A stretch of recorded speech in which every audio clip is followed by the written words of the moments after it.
final de semana de Natal e semana que vem, Ano Novo, e isso traz uma alegria muito grande. Obrigado, querido.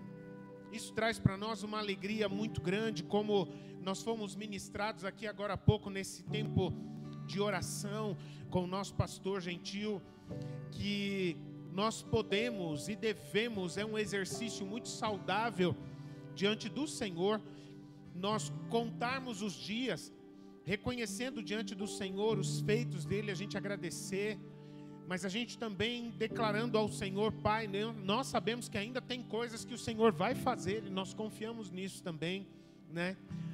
E eu gostaria de compartilhar com você algo que é muito, uma palavra que ela está a semana inteira dando voltas no meu coração, e eu conversando com Deus a respeito disso. Essa não é uma palavra antiga, essa é uma palavra desses dias, para esses dias.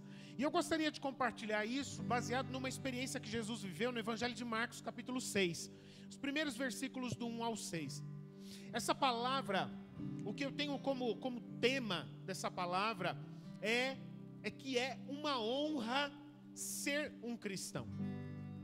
É uma honra ser um cristão. Quando nós olhamos para a nossa vida diária e percebermos tanto as vitórias, as alegrias, quanto as provas, as tentações, as perseguições, nós percebemos que no meio de tudo isso e apesar de tudo isso, é uma honra ser cristão.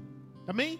Eu gostaria que você acompanhasse. A palavra de Deus diz assim: tendo saído dali, Jesus foi para a sua terra. E quando diz aqui foi para a sua terra, está falando a cidade onde ele foi criado na época de menino, Nazaré, tá bem? E os seus discípulos o acompanharam. Chegando o sábado, começou a ensinar na sinagoga, e muitos, ouvindo, se maravilhavam, dizendo: de onde lhe vem tudo isso? Que sabedoria é esta que lhe foi dada? E como se fazem tais maravilhas por suas mãos? Não é este o carpinteiro, o filho de Maria, e irmão de Tiago, José, Judas e Simão? Aqui é uma das afirmações que a Bíblia diz: Jesus teve 4 irmãos homens, né? Ele era o mais velho. As suas irmãs não vivem aqui entre nós? E escandalizavam-se por causa dele. Jesus, porém, lhes disse: nenhum profeta é desprezado, a não ser na sua terra, entre os seus parentes e na sua casa. Não pôde fazer ali nenhum milagre, a não ser curar uns poucos doentes, impondo-lhes as mãos. E admirava-se da incredulidade deles. Jesus percorria as aldeias vizinhas ensinando. Amém, queridos? Gente, falar uma coisa para vocês que eu entendo ser muito importante para a gente observar o contexto disso daqui e o que eu quero compartilhar. Todo cristão, ele é chamado para profetizar as palavras de Deus.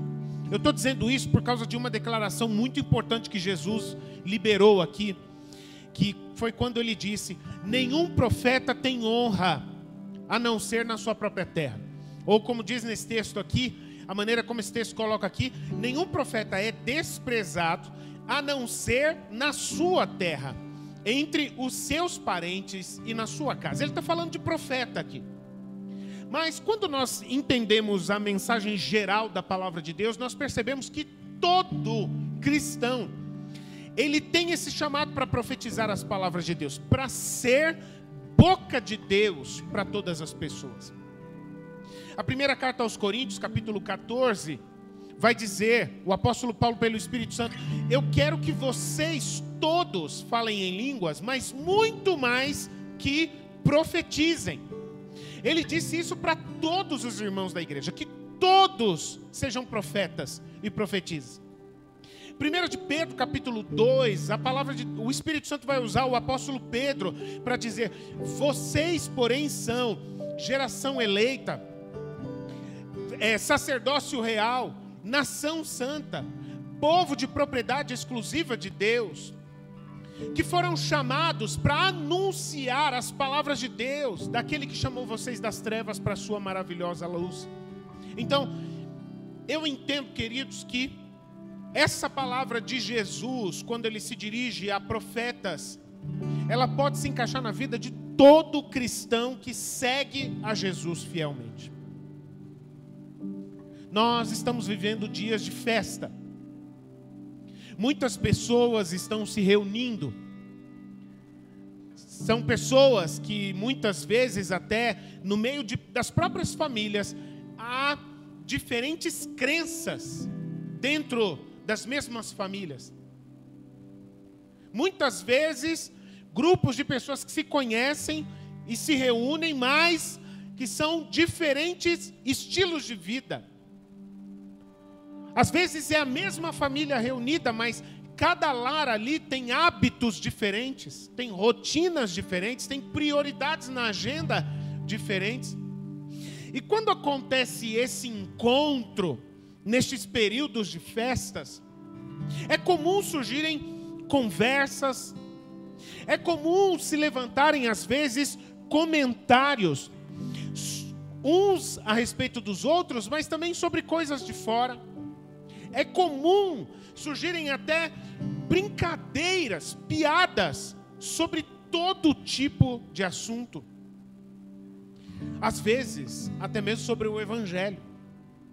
Pessoas que fazem comentários e piadas a respeito do Evangelho. Jesus, queridos, o nosso Salvador, o Senhor das nossas vidas, Ele passou por isso também. Esses momentos onde às vezes nós somos alvo de comentários, às vezes agressivos, ferinos, quando nós às vezes somos alvo até de piadas. Jesus, Ele entende perfeitamente essa realidade porque Ele passou por isso também. E o que Deus espera de nós? Qual é a postura que Deus espera de nós em situações assim? E é por isso que eu acredito que nós temos algumas coisas para aprender, que a gente pode aprender nesta experiência que Jesus viveu aqui, com o exemplo da atitude dele. Essa história bíblica que Jesus viveu aqui, ela conta que Jesus, ele foi realizar o ministério dele, agora na cidade onde ele passou o final da infância dele, a adolescência dele e o começo da juventude, da vida adulta dele, a cidade de Nazaré. E é interessante, ali foi onde ele foi criado. Então, ele tinha amigos de criação, ele era conhecido. Nazaré era uma cidade muito pequenininha, era aquele tipo de cidade onde o que acontece com um, todo mundo fica sabendo. Então, Jesus era muito conhecido em Nazaré. Mas a recepção que Jesus teve foi totalmente estranha. Jesus foi para lá para realizar a obra de Deus, para fazer o que ele fazia em todo lugar que ele passava. Ele ensinava, ele pregava a mensagem do Evangelho do Reino de Deus, de mudança de vida. Ele curava os doentes, ele libertava as pessoas oprimidas por demônios. Ele realizava sinais do poder de Deus, milagres ele operava. Tudo isso era comum no ministério dele. Mas ao invés de as pessoas tratarem Jesus como um mestre que veio até a sua cidade de criação para realizar as obras de Deus, eles trataram Jesus como o Jesusinho. Recentemente eu tive uma experiência, meu pai foi convidado para pregar numa igreja que nós já congregamos e na minha adolescência, lá na cidade de Ribeirão Preto, no interior de São Paulo. Eu fui para Ribeirão Preto com 8 anos e eu fiquei lá até os 15 anos. Então foi mais ou menos essa época, assim, ou uma parte dessa época que Jesus viveu em Nazaré também. E sabe uma coisa interessante? Os meus pais me convidaram para ir junto com ele, para fazer companhia, para apoiá-los, para ajudar a dirigir também e tudo mais. E eu achei importante honrar eles e estar com eles naquele momento. E hoje, eu sou homem de família. Durante grande parte da minha vida, eu fui ovelha do meu pai. Hoje eu sou pastor, assim como ele, enfim. Mas quando eu cheguei lá em Ribeirão Preto, sabe como é que as pessoas que me conheciam me chamavam, que elas se dirigiam a mim? Andrezinho, como você cresceu? 1,83 m, quase 100 quilos, pastor, família, mas para eles, eu ainda era o Andrezinho. O Andrezinho de 8, 9, 10 anos, 11 anos. A imagem que eles tinham de mim ainda era a fotografia daquela época lá atrás. As conversas que a gente tinha eram as conversas. Você se lembra quando você entrou no batistério da igreja, aquelas igrejas que tem o lugar de batizar aqui atrás, né? Enfim, lá é assim. Você se lembra quando você entrou no batistério sem pedir autorização e deixou todo mundo louco? Porque você se lembra que vocês corriam por debaixo dos bancos da igreja? Você se lembra que vocês fizeram isso, que vocês fizeram aquilo? Eram essas as conversas.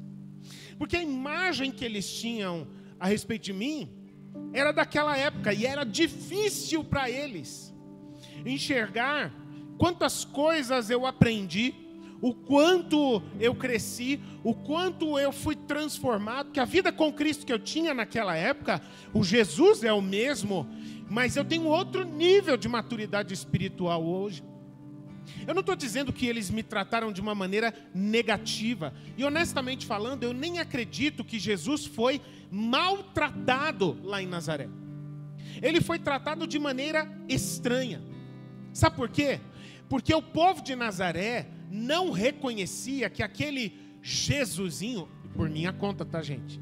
Não está na Bíblia isso, eu estou colocando com as minhas palavras, tá? Que aquele Jesusinho da época deles não era o Jesus que desceu as águas do Rio Jordão com João Batista, e naquele momento veio dos céus o Espírito Santo em forma como que de pomba, e uma voz dos céus dizendo sobre Jesus: este é o meu Filho amado em quem eu tenho prazer. Eles não reconheciam esse Jesus. Eles não reconheciam o Jesus que operava milagres, o Jesus que ressuscitava mortos. Eles não conseguiam enxergar que aquele Jesus era o Jesus que tinha palavras de vida eterna, que era o Jesus que restaurava famílias inteiras. A foto que eles tinham na cabeça era muito mais forte. Por causa disso, a recepção foi estranha. Ele não era mais aquele mesmo Jesus, mas eles trataram Jesus como aquele Jesus, aquele menino do passado, aquele piazinho que todo mundo conhecia.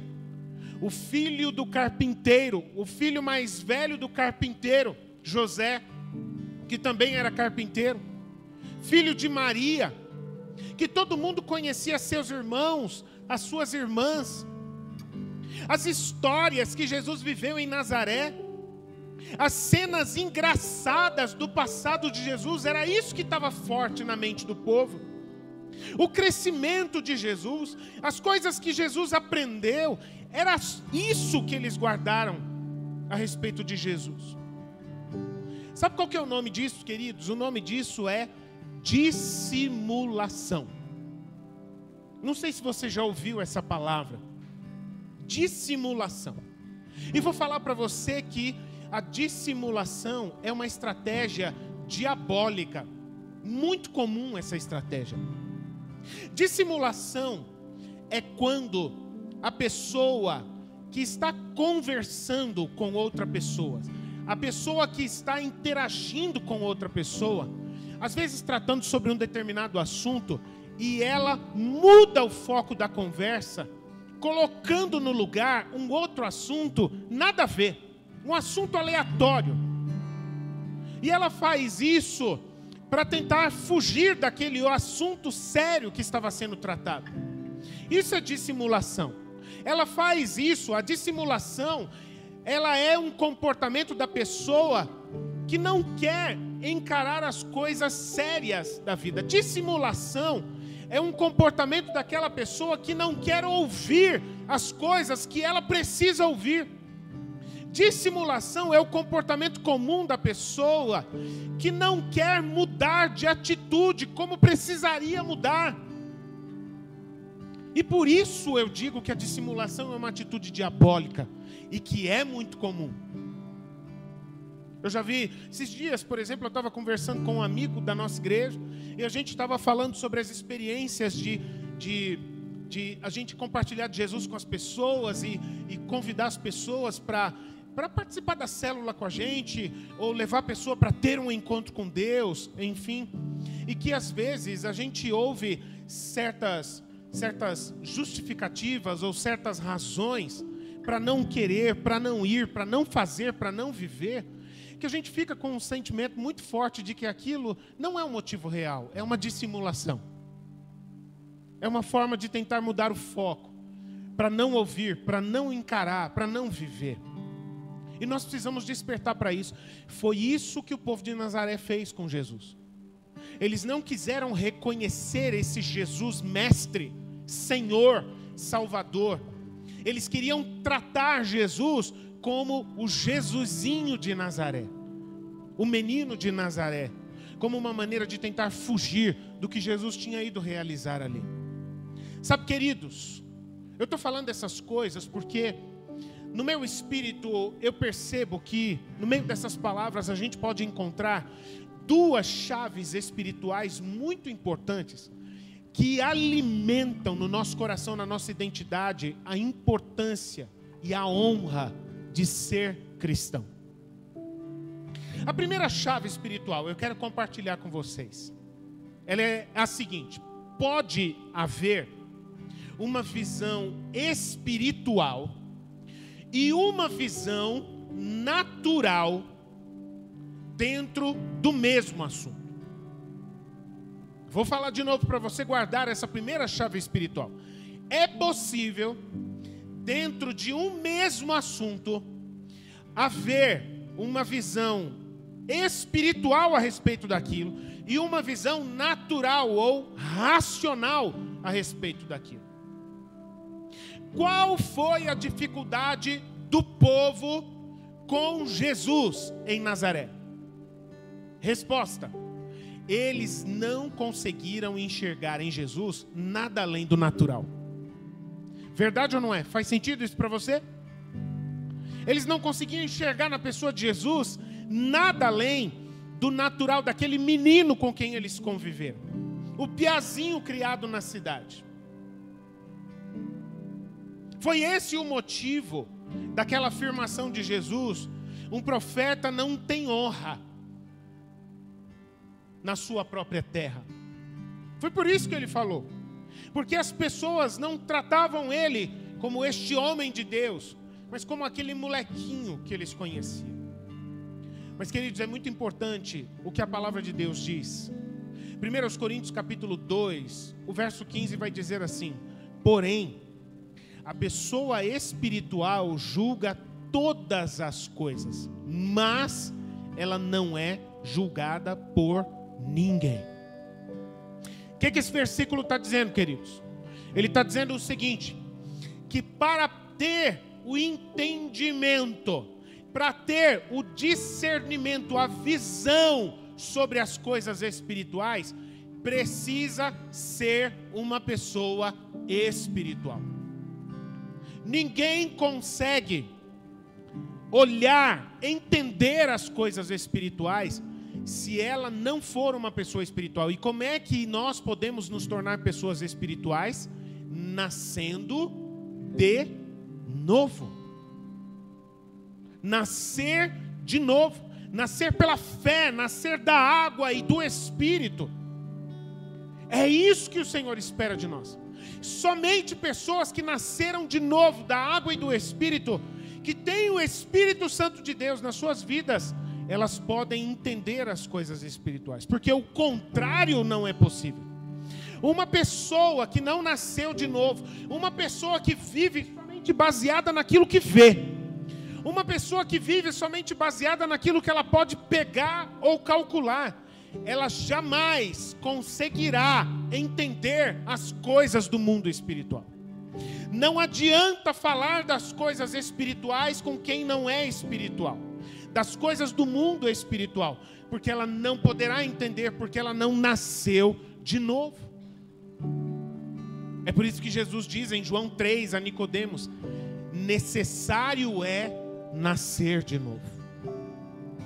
Nós precisamos avaliar, queridos, se a nossa visão das coisas, ela tem sido guiada pelo Espírito ou pela carne, pelos fatores naturais à nossa volta.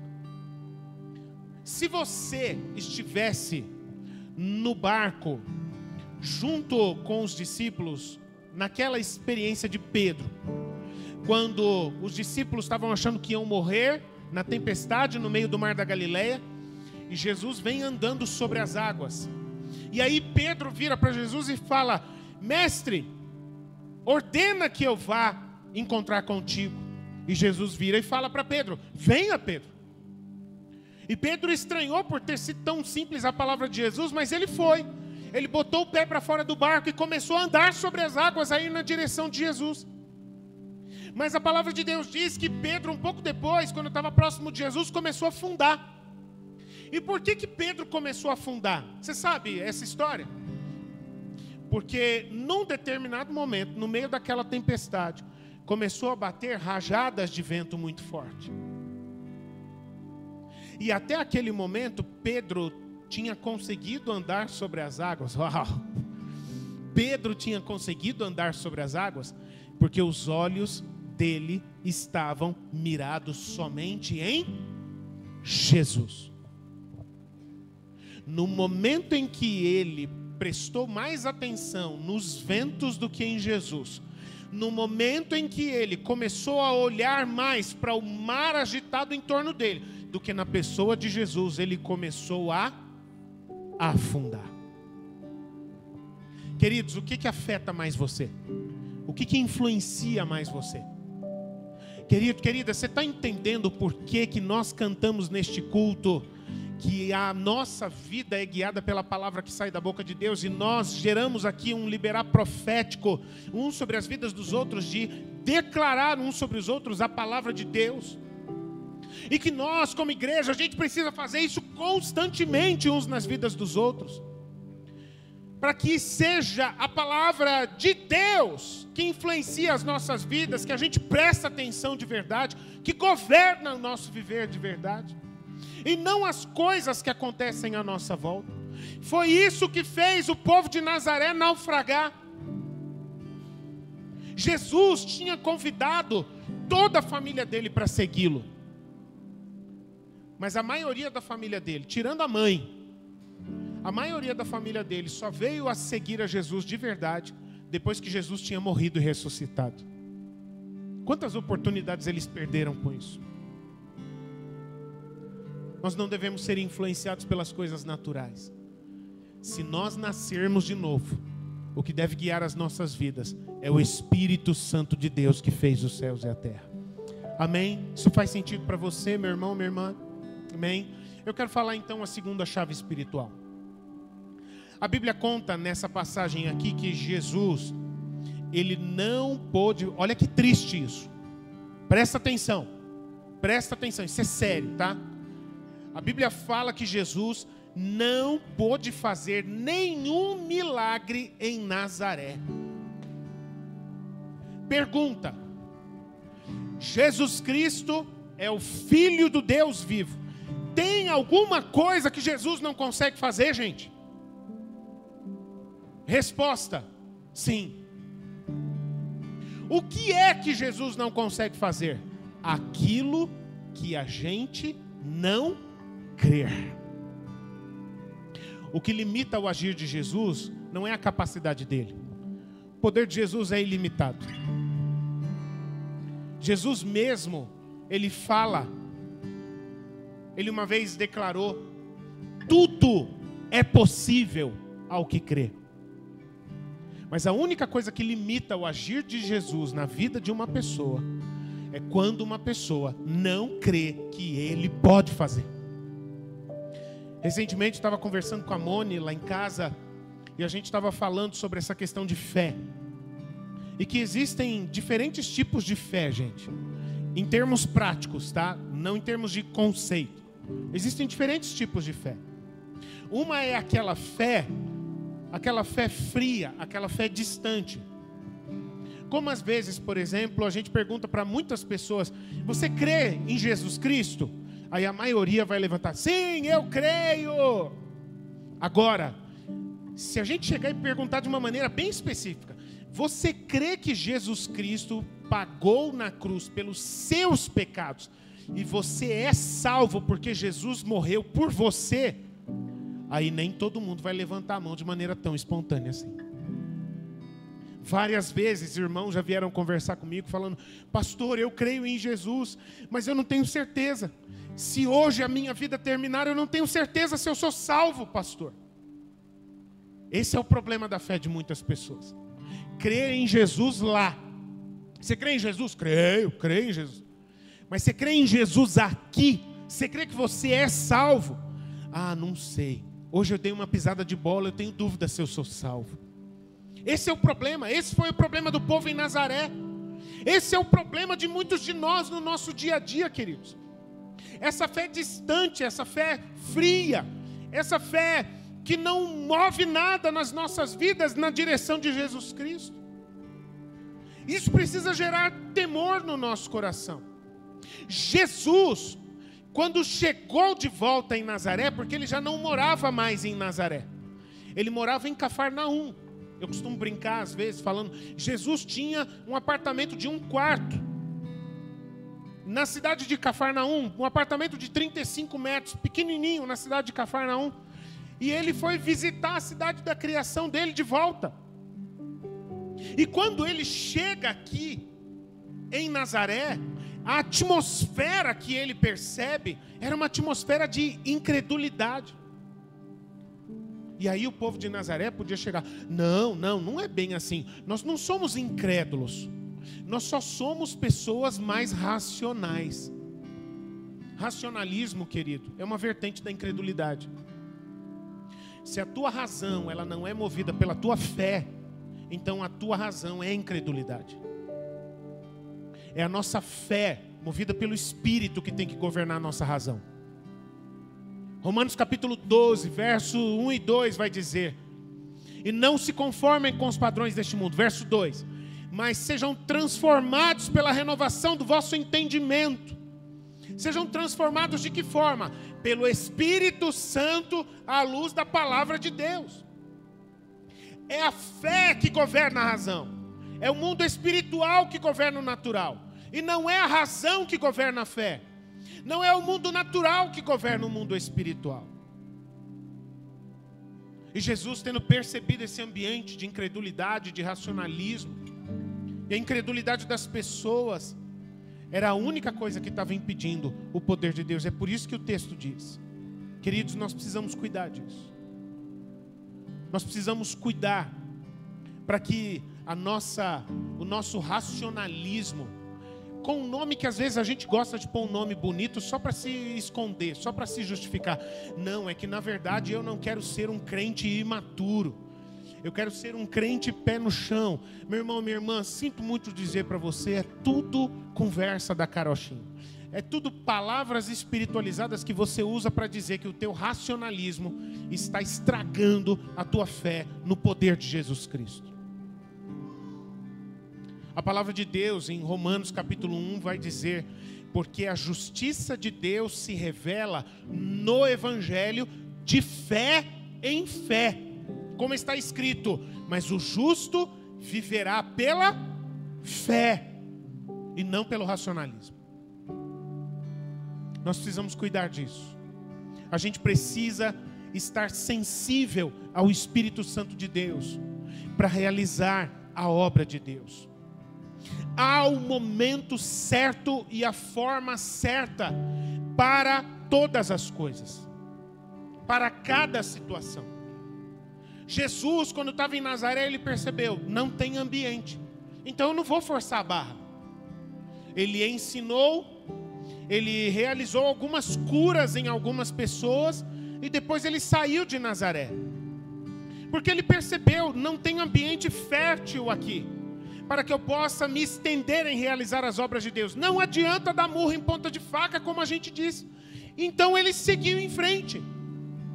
O Espírito dirigiu Jesus, já passou por Nazaré, siga em frente para as próximas aldeias. E queridos, às vezes, a gente faz o contrário. A gente quer pegar o Espírito Santo e falar: fica aqui, Espírito Santo, vamos orar mais, vamos falar mais grosso, mais firme, que uma hora vai entrar.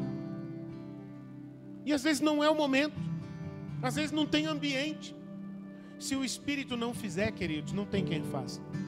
Por isso que o profeta vai dizer no Antigo Testamento: não é por força, nem por violência, mas pelo meu Espírito, diz o Senhor. Meu irmão, minha irmã, seja movido pelo Espírito e não pelo racionalismo, em nome de Jesus.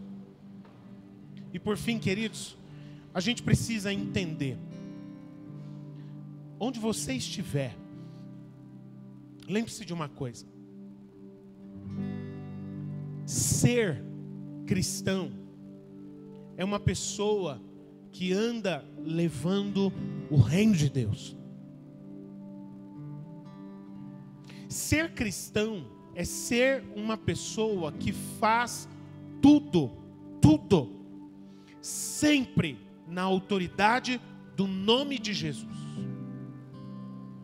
Seja na família, em casa, seja no meio dos parentes, seja no meio dos amigos, seja com gente conhecida ou seja com gente estranha, que você nem conhece.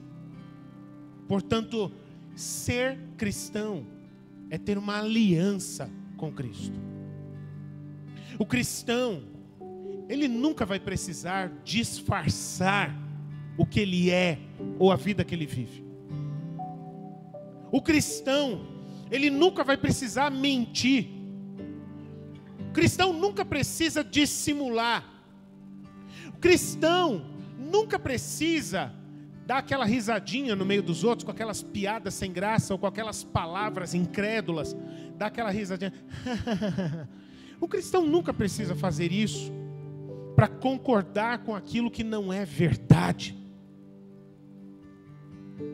Querido, querida, se você é, ou se você deseja ser um verdadeiro cristão, uma verdadeira cristã, você não precisa convencer as pessoas, nem do que você crê e nem a respeito de Jesus Cristo.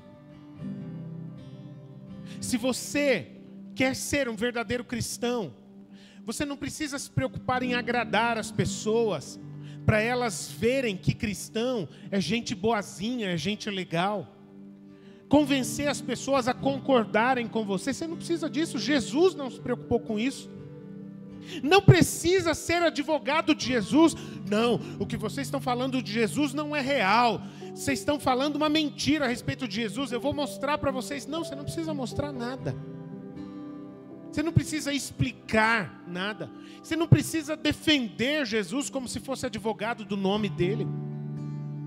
Você só precisa lembrar sempre da honra que é ser um cristão.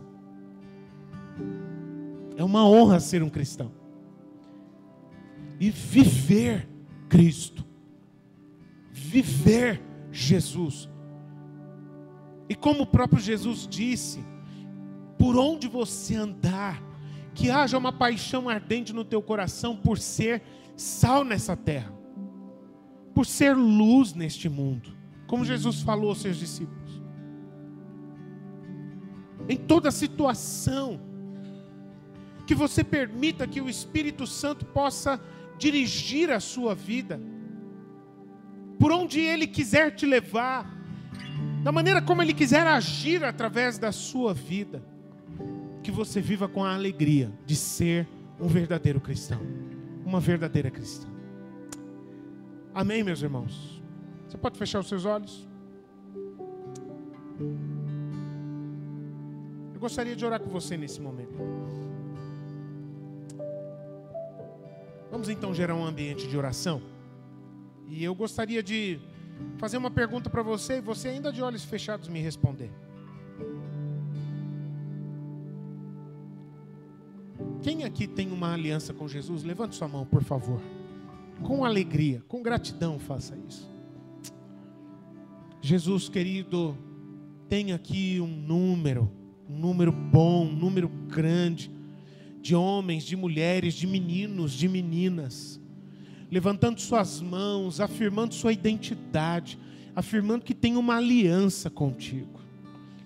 Teu nome seja louvado nas vidas de cada um deles. Espírito Santo, que tu tenhas liberdade em cada uma destas vidas, cada uma dessas pessoas, seja feita a tua vontade nas vidas de cada um deles. Que o prazer, que a alegria, que a paixão de viver Jesus seja inflamada dentro de cada um destes corações. Amém. Você pode baixar, continue orando, pode baixar sua mão. Agora eu gostaria de fazer uma outra pergunta. Quem aqui tem dúvida se é um verdadeiro cristão ou você quer ser um cristão de verdade? Você quer selar uma aliança com Jesus hoje? Hoje então vai ser o dia ou a noite. Da dúvida virá certeza. Tá bem? É isso que você quer? Então eu queria pedir para você levantar sua mão. E é por você que eu quero orar nesse momento. Tá bem? Você que quer convidar Jesus para entrar no seu coração. Você que quer fazer uma aliança com Jesus nessa noite. Levanta a sua mão. E eu quero orar por você e abençoar a sua vida nesse momento. Amém? Mantenha ela levantada para orar por você. Tá bem? Pai querido, eu quero te agradecer, ó Deus. Porque o Senhor passou por Samaria e passou por Nazaré e passou por Cafarnaum, e passou por Jerusalém, e passou pelas aldeias, e por Decápolis, e por onde o Senhor passou, o Senhor foi convidando pessoas. Siga-me, siga-me, siga-me. E nessa noite o Senhor está convidando a nós mais uma vez. Creia em mim e siga-me.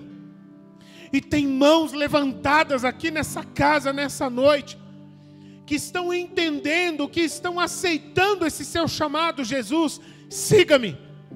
E Jesus, é por essas vidas que eu quero orar neste momento, abençoando na autoridade do nome de Jesus, e declarando, meu irmão, minha irmã, jovem, você com a sua mão levantada, eu quero dizer, a partir dessa noite, você pode bater no seu peito, e com toda a fé do seu coração declarar, eu sou um cristão de verdade.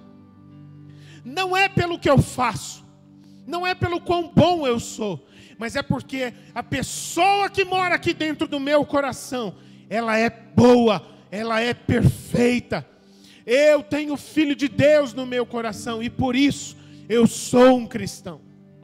Eu quero declarar em nome de Jesus, segundo a promessa de Deus, que o Espírito Santo de Deus desça sobre a sua vida e marque você, e sele você com selo de pertencimento, com selo de aliança, com selo de unidade, você e Jesus, Jesus e você. Ele é o teu amado, o teu Salvador, o teu Senhor, e você é dele para sempre. Você é uma joia preciosa de Jesus, você é a casa onde Ele habita, você faz parte da igreja de Jesus, e para sempre você será. Eu oro por você e te abençoo em nome do Senhor Jesus. Amém, amém, amém. Você pode aplaudir a Jesus, meu irmão e minha irmã, enquanto você fica em pé. Lari, chega aqui por favor.